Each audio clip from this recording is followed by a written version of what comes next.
Hello मेरे बच्चा party, कैसे हैं आप लोग। Very very warm welcome to you YouTube channel STKG study.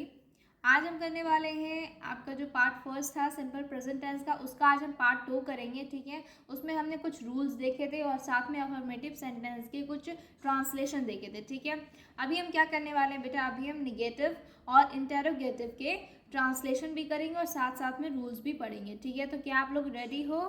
अगर रेडी हो तो फटाफट से सब्सक्राइब वाले बटन पर क्लिक करो और फटाफट से लाइक भी कर देना। ठीक है, वीडियो देखने के बाद अगर आपको पसंद आएगा और हेल्पफुल लगेगा तो। ठीक है, कोई प्रेशर नहीं है। ओके, चलो। तो बेटा हमने अफर्मेटिव देख लिया था, अब हम क्या करने वाला, अब हम निगेटिव देखेंगे। ठीक है, तो जो निगेटिव होता है ये सारे क्या है बेटा, ये सिंपल प्रेजेंट टेंस ही है। ठीक है, उसी के अंदर अंदर ये निगेटिव आ जाते हैं और भी बहुत सारे अभी टेंस आपको मिलेंगे जिसमें आपको ट्रांसलेशन करना होगा। ठीक है, चलो आ जाओ। यहाँ पर है आपका पहला रूल, क्या कह रहा है। ठीक है, सब्जेक्ट प्लस डू नॉट या फिर डज नॉट। ठीक है, डज नॉट हम बेटा क्यों लिखेंगे, डज नॉट तब लिखेंगे जब यहाँ पर सिंगुलर की बात होगी। ठीक है, सिंगुलर की बात होगी तो हम क्या लिखेंगे बेटा, यहाँ पर लिखेंगे डज नॉट। ठीक है, और अगर आपका प्लूरल है कोई भी चीज़ तो यहाँ पर हम लिखेंगे डू नॉट। ठीक है, उसके बाद हम बेटा लगाएंगे V1। V1 क्यों? क्योंकि सिंपल प्रेजेंट टेंस है। और अगर कोई दूसरा टेंस होता है जैसे कि पास्ट टेंस होता तो हम क्या करते बेटा, V2 लगाते। ठीक है, उसके बाद आ जाता है आपका ऑब्जेक्ट। ठीक है, ऑब्जेक्ट आपका जो भी बचा कुचा सेंटेंस का पार्ट होता है उसको हम ऑब्जेक्ट में ले लेते हैं। ठीक है, चलो तो फटाफट से ट्रांसलेशन करते हैं। उसमें आपको देखने को मिलेगा कुछ नए नए चीज़ें। ठीक है, और आपको काफ़ी हेल्पफुल लगेगा क्योंकि जब तक आपको ट्रांसलेशन की प्रैक्टिस नहीं होगी आपका कोई मतलब नहीं रूल्स याद करने का। ठीक है, चलो पहला क्या कह रहा है, पहला कह रहा है मैं झूठ नहीं बोलता हूँ। मैं झूठ नहीं बोलता हूँ मतलब यहाँ पर क्या बेटा, निगेटिव है, मतलब नहीं का यूज हुआ मतलब कि निगेटिव है। इसको कैसे लिखेंगे बेटा, आई डोंट टेल अ लाई। तो अभी आप लोग कहोगे कि अभी तो आपने कहा था रूल्स में कि यहाँ पर अगर आपको कोई सब्जेक्ट अगर सिंगुलर है तो यहाँ पर डज नॉट का यूज होगा। बेटा आई जो होता है ना, आई और यू क्या होता है ना, अगर वो सिंगल पर्सन के लिए भी यूज हो रहा है तो वो क्या होगा बेटा, वो एक्सेप्शन होगा। ठीक है, वहां पर आपको डज का यूज नहीं करना है। ठीक है, तो आप क्या लिखोगे, I don't tell a lie. I don't tell a lie. ठीक है, चलो हमारा नेक्स्ट क्या है सेंटेंस, नेक्स्ट देख लेते हैं। वे लोग क्रिकेट नहीं खेलते हैं। वे लोग क्रिकेट नहीं खेलते। ठीक है, यहाँ पर आपका नहीं का यूज हुआ है तो उसके बाद आपको क्या लिखना है बेटा, they do not play cricket. They do not play cricket. ठीक है, आई होप इसमें कोई कंफ्यूजन नहीं होगा, बहुत ईजी है। ठीक है, आप लोग बहुत पहले से भी ये करते आ रहे हो। अगर आप क्लास, वैसे तो ये क्लास 4th और क्लास 3rd के बच्चों के लिए, लेकिन अगर आप उनसे छोटे हो या फिर उनसे बड़े हो तो भी आप ये वीडियो देख सकते हो क्योंकि 10 सबके लिए इंपॉर्टेंट होता है। उसके बाद है बेटा, मेरा दोस्त मेरी मदद नहीं करता है। My friend does not. देखो यहाँ पर क्या है, माई फ्रेंड है, थर्ड पर्सन है। ठीक है, थर्ड पर्सन में तो यहाँ पर क्या होगा बेटा, डज नॉट का यूज होगा क्योंकि सिंगुलर भी है। तो यहाँ पर क्या होगा, my friend does not help me. ठीक है, चलो आगे देखते हैं। एक और है हमारे पास इसका ट्रांसलेशन, इसके बाद आप खुद भी ट्रांसलेट कर सकते हो। अगर कोई चीज़ नहीं समझ में आएगा आप कमेंट बॉक्स में बिल्कुल भी बिना झिझक के पूछ सकते हो। ठीक है, हम लोग किसी से नफरत नहीं करते हैं। हम लोग किसी से नफरत नहीं करते हैं। We don't hate anyone. We don't hate anyone. ठीक है, तो ये कुछ नेगेटिव के ट्रांसलेशन थे। फटाफट से इंटेरोगेटिव पर आ जाते हैं क्योंकि इंटेरोगेटिव आपको थोड़ा सा हार्ड लग सकता है क्योंकि इंटेरोगेटिव में 3 पार्ट हो जाते हैं। ठीक है, चलो हम पहले आपको पार्ट्स बता देते हैं उसके कौन कौन से, उसके बाद हम आगे बताएंगे। ठीक है, चलो इंटेरोगेटिव का पहले हम पार्ट्स देख लेते हैं।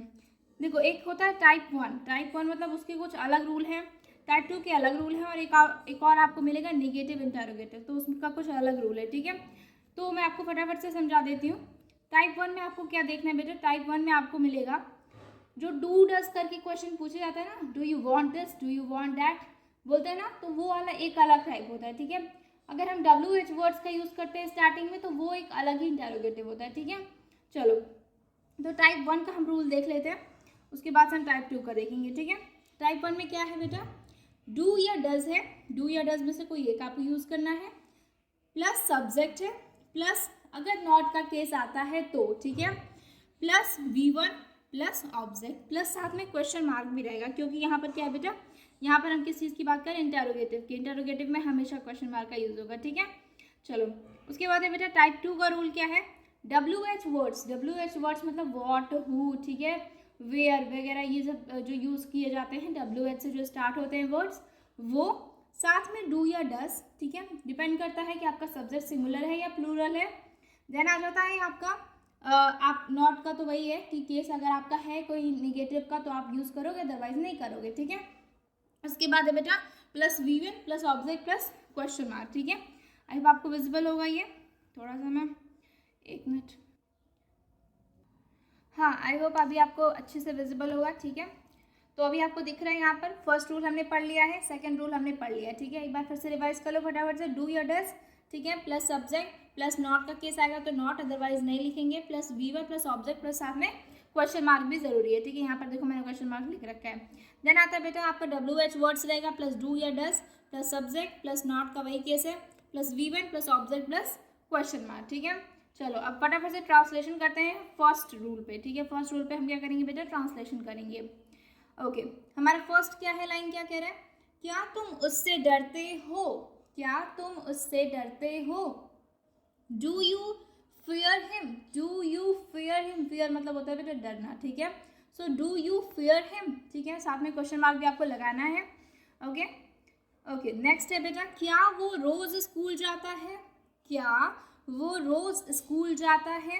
तो बेटा यहाँ पर वो क्या है, वो सिंगुलर है, तो हम यहाँ पर डू नहीं डस का यूज करेंगे। Does he go to school daily, does he go to school daily, साथ में क्वेश्चन मार्क, ठीक है। नेक्स्ट आ जाता है, क्या सूरज पूरब से उगता है, क्या सूरज पूरब से उगता है, हमारा उसका इंग्लिश क्या हो जाएगा बेटा, डज द सन, क्योंकि यहाँ पर द लगाना है, ठीक है, हमेशा सन के साथ आप द का यूज करोगे, ठीक है। Does the sun rise in the east, does the sun rise in the east, साथ में क्वेश्चन मार्क, ठीक है। चलो टाइप 2 रूल पे फटाफट से आ जाते हैं बिना टाइम वेस्ट किए। टाइप 2 रूल में हमने जो पढ़ा था WH वर्ड्स है, उसके साथ भी हम थोड़ा सा ट्रांसलेशन कर लेते हैं।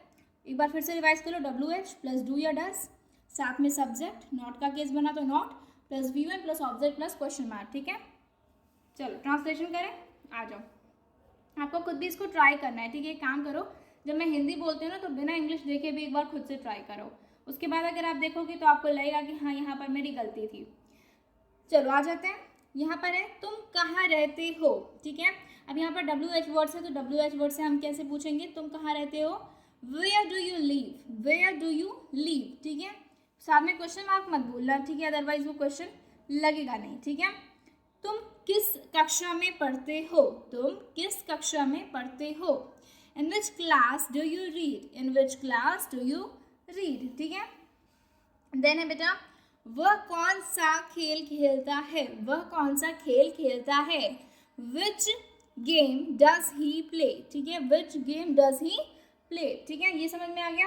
अब चलो इसके साथ साथ हम एक निगेटिव इंटरोगेटिव को भी देख लेते हैं, ठीक है।